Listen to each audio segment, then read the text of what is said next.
બાગવાન અંતર વાળો પણ આજે એ અત્તરની સુગંધો યાદ છે મિત્રો. અને આખા બનાસકાંઠાએ સુખડિયાના પેંડા ઘણા બધા મિત્રોએ ખાધા હશે. શેકેલા માવાના પેંડા સુખડિયાના અહીંથી જ મળતા હતા, પછી ભલે બીજા બધા બહેન ભાઈ. આવી કેટલીય યાદો છે કે સિદ્ધરાજ જયસિંહનો જ્યાં જન્મ થયો તો એ પાલનપુરની ધરતી કીર્તિ સ્તંભ એ મિત્રો બનાસકાંઠામાં આજે લોકો જોવા માટે આવે છે. મિત્રો એવી કેટલીય નાની નાની યાદો છે. વિવિધ સમાજના લોકો અહીંયા ઉપસ્થિત છે અને એવી કેટલી યાદો સાથે મિત્રો બાળપણથી લઈ અને જીવન આખું ગુજાર્યું ત્યારે અમદાવાદની અંદર નાના મોટા થયા પણ વતનને ક્યારેય મિત્રો ભૂલ્યા નતા. આજે વર્ષની અંદર અમારા હરમેશભાઈ બેઠા છે, અખ્તરભાઈ બેઠા છે, જગમાલ કાકા બેઠા છે, કેસરભાઈ બેઠા છે, દિલીપભાઈ બેઠા છે, કેટલાય કાર્યકર્તાઓ એવા છે જેની સાથે કામ કર્યું છે અને નાના મોટા થયા છે. ત્યારે એવું કહીશ કે દેશના યશસ્વી પ્રધાનમંત્રી માન્ય મોદીજીનો ખરા અર્થમાં મિત્રો આપણે આભાર માનીએ. રાષ્ટ્રીય શીર્ષક નેતૃત્વ અમિતભાઈ શાહ સાહેબ હોય, નડ્ડાજી હોય, બીએલ સંતોષજી હોય, ગુજરાતના મુખ્યમંત્રી માન્ય ભૂપેન્દ્રભાઈ પટેલ સાહેબ હોય, સીઆર પાટીલ સાહેબ હોય કે રત્નાકરજી છે, આ તમામનો મિત્રો આપણે આભાર માનીએ કે તેમણે આ તમારા દીકરાને, તમારા બનાસના વીરાને જે આ સ્થાન આપ્યું છે, આ કોઈ અલંકારનું સ્થાન નથી પણ એક દાયિત્વ નિભાવવાનું સ્થાન છે મિત્રો. અને આ દાયિત્વ નિભાવવાની શરૂઆત જ્યારે તમારા બધા વચ્ચેથી કરવા જઈ રહ્યો છું ત્યારે મારે તમારી જોડે થોડી અપેક્ષાઓ પણ છે. તમને એમ થશે કે સાહેબ આજે અમે તમારું અભિવાદન કરવા ભેગા થયા છીએ, સાધુ સંત બેઠા છે, એમના પણ આશીર્વાદ લેવા છે. પણ મારે જે માંગણી કરવી છે પછી કરું છું. પણ અહીંયા જેટલા પણ લાખો હજારો કાર્યકર્તા જે છે, આ મારું જે પદ શોભાઈ રહ્યો છું એ પદ કદાચ કોઈના કારણે શોભતું હોય તો મારી સામે બેઠેલા હજારો કાર્યકર્તાઓના કારણે આ પદ શોભાય. ભારતીય જનતા પાર્ટી એક વિચારધારાની પાર્ટી છે. ભારતીય જનતા પાર્ટી આખા દેશમાં એક એવી પાર્ટી છે જ્યાં કાર્યકર્તાનું સ્થાન, કાર્યકર્તાનું મૂલ્ય અને કાર્યકર્તાનો દરજ્જો આ સૌથી સર્વશ્રેષ્ઠ હોય છે મિત્રો. અને હમણાં જ ઘણા બધા લોકોએ જે સ્વાગત કર્યું, આ એક વિચાર તો એક પરિકલ્પના હતી કે ફુલહાર, બુકે, મોમેન્ટો, તલવાર કે અન્ય વસ્તુઓ મારા મંત્રી પદનું પદ સંભાળ્યા ત્યારથી આ વાતની શરૂઆત કરી હતી.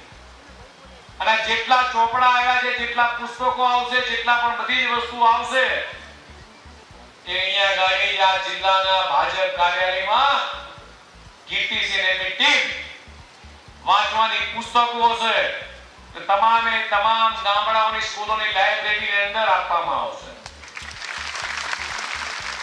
જેટલા પણ ફૂલસ્કેપ, ચોપડા, નોટબુકો જેટલું પણ અહીંયા આવ્યું છે, આ તમામ વસ્તુઓ જરૂરિયાતમંદ પરિવારના બાળકો એ ઉચ્ચ શિક્ષણ મેળવીને દેશના યશસ્વી પ્રધાનમંત્રી માનનીય મોદી સાહેબ કહેતા હતા કે બેટી બચાઓ બેટી પઢાઓ આ શબ્દને સાચા અર્થમાં ચરિતાર્થ કરવા માટે આ જેટલા પણ ચોપડા ને જેટલું પણ વસ્તુઓ આવી છે એ કીર્તિસિંહના સ્થાનિક ધારાસભ્ય મિત્રો બધા જ લોકો એ બધી જ વસ્તુઓ અહીંની ગામડાઓની શાળાની અંદર પહોંચાડવા માટે હું એક મારી નમ્ર લાગણી દર્શાવું છું. આખા ગુજરાતની અંદર જ્યાં પણ પ્રવાસ થાય કીર્તિસિંહને પણ મારી એક લાગણી છે, જિલ્લાના સંગઠન, ધારાસભ્ય, સંસદ સભ્યને મારી લાગણી છે. તમામ શીર્ષક નેતૃત્વ જિલ્લાનું બેઠું છે. કોઈ પણ કાર્યક્રમમાં જાઓ, કોઈ પણ કાર્યક્રમ કરો ત્યારે કોઈ પણ મોટી મોંઘી ભેટ સોગાદોની જગ્યાએ વાંચવા લાયક પુસ્તકો, એક તો એક ચોપડી, એક તો એક પુસ્તક એનાથી સ્વાગત સન્માન થશે અને તો જ એ છેક સુધી બાળકો આજના જમાનાની અંદર ભણશે, સારા સંસ્કારનું સિંચન થશે. એ જ વિચાર એ નીચે સુધી પહોંચે મિત્રો. એટલા માટે જ આજે જે કેટલાય સન્માનીય વડીલોએ મારું સન્માન કર્યું છે એના મારો અનુરોધ છે. મિત્રો, ભારતીય જનતા પાર્ટી એ વિકાસનો પર્યાય છે. હમણાં જ રજનીજીએ કીધું એમ કે દેશના યશસ્વી પ્રધાનમંત્રી માનનીય મોદી સાહેબે વિકાસની રાજનીતિની ભેટ, વિકાસની રાજનીતિ ગુજરાતથી શરૂ કરી અને છેક આખા દેશના લોકોએ સ્વીકાર કર્યો અને આજે વૈશ્વિક લીડર સુધી પહોંચવાનો શ્રેય કોઈને જાય તો આપણા પનોતા પુત્ર દેશના યશસ્વી પ્રધાનમંત્રી માનનીય મોદી. વિકાસનો પર્યાય અને નવા વિચારનો પર્યાય એટલે ભારતીય જનતા પાર્ટી. દેશ એ વિજયનો પર્યાય છે, આત્મનિર્ભરનો પર્યાય છે. આપણું ધ્યેય છે એ વિકસિત ગુજરાત, સશક્ત ભારત. મિત્રો, માનનીય મોદી સાહેબને ગુજરાતના મુખ્યમંત્રી બન્યા એને 24 વર્ષ પૂર્ણ થયા અને 25મા વર્ષમાં પ્રવેશ થયો. 7 ઓક્ટોબર 2001 ના રોજ જ્યારે એમણે શ્રેય કોઈને જાય તો આપણા પનોતા પુત્ર દેશના યશસ્વી પ્રધાનમંત્રી માનનીય મોદીજીને. વિકાસનો પર્યાય અને નવા વિચારનો પર્યાય એટલે ભારતીય જનતા પાર્ટી. દેશ એ વિજયનો પર્યાય છે, આત્મનિર્ભરનો પર્યાય છે.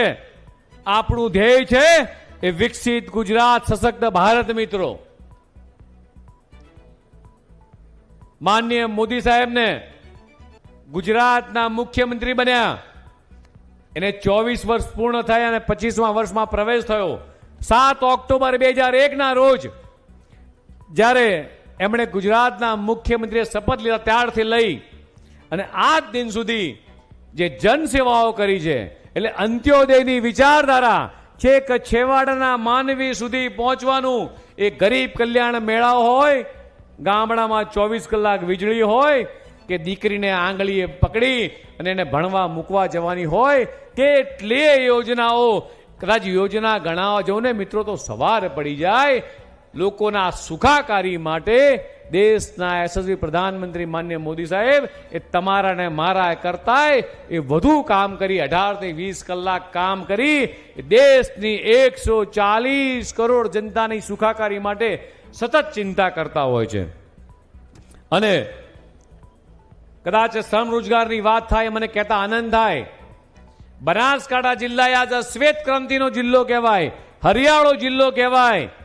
અને બનાસ ડેરી હોય કે વિચરતી વિમુખ જ્ઞાતિનું કામ કરતા હોય મિત્તલબેન હોય કે ભગવાનદાસ હોય, જે આજે બનાસકાંઠાની અંદર જે પ્લાન્ટેશન કરી રહ્યા છે, માન્ય શંકરભાઈ આજે અધ્યક્ષ સાહેબ આજે હાજર નથી, જે રીતે શ્વેત ક્રાંતિ થઈ અને સાથે સાથે જિલ્લાની અંદર મારા જિલ્લા સહકારિતાનો જિલ્લો કહેવાય અને સહકારિતાના જિલ્લાની અંદર મારો ખેડૂત બટાકા વાવે, એરંડા વાવે, પશુપાલક મિત્રો દૂધનો વ્યવસાય કરે. આ તમામે તમામ વસ્તુનું વેલ્યુ એડિશન કરી અને બનાસની પ્રોડક્ટ માત્ર બનાસ પૂરતી સીમિત નહીં, ગુજરાત પૂરતી સીમિત નહીં, પણ દેશ અને વિદેશની ધરતી સુધી પહોંચે એ કામ આ મારી સામે બેઠેલા ખેડૂતોના પરસેવાની પ્રોડક્ટો, તમારું દૂધ હોય, તમારું ઘઉં હોય કે તમારા ખેતરમાં જે મધની પેટી મૂકી હોય, મધની પેટી હોય, એરંડા હોય, દિવેલા હોય, તમામે તમામ વસ્તુનું ફૂડ પ્રોસેસિંગ કરી અને જે દેશ ને વિદેશની ધરતી પર મોકલવાનું કામ મિત્રો બનાસ જિલ્લો કરી રહ્યો છે, બનાસ ડેરી કરી રહી છે. આ આપણા સૌના માટે ગૌરવની બાબત છે મિત્રો. અને એટલા માટે જ હું હમણાં કહીશ કે 2 દિવસ પહેલા માનનીય મુખ્યમંત્રીએ એક કાર્યક્રમ કર્યો. દેશના યશસ્વી પ્રધાનમંત્રી જ્યારે ગુજરાતના મુખ્યમંત્રી ત્યારે જેટલી પણ વિદેશની ધરતીઓની કંપનીઓ એ ગુજરાતમાં સ્થાપિત થઈ. આ તમામે તમામ કંપનીઓ જેટલી મોટી ઇન્ડસ્ટ્રીઝ જે આવે છે, આ તમામે તમામ ઇન્ડસ્ટ્રીઝો ના લોકોને નોકરી રાખવા માટે એ ગુજરાત સરકારે જે પોર્ટલ બનાવ્યું અને 2 દિવસ પહેલા જ અત્યાર સુધી માન્ય મુખ્યમંત્રી 2 દિવસ પહેલા ગણાવતા હતા સરકારના માધ્યમથી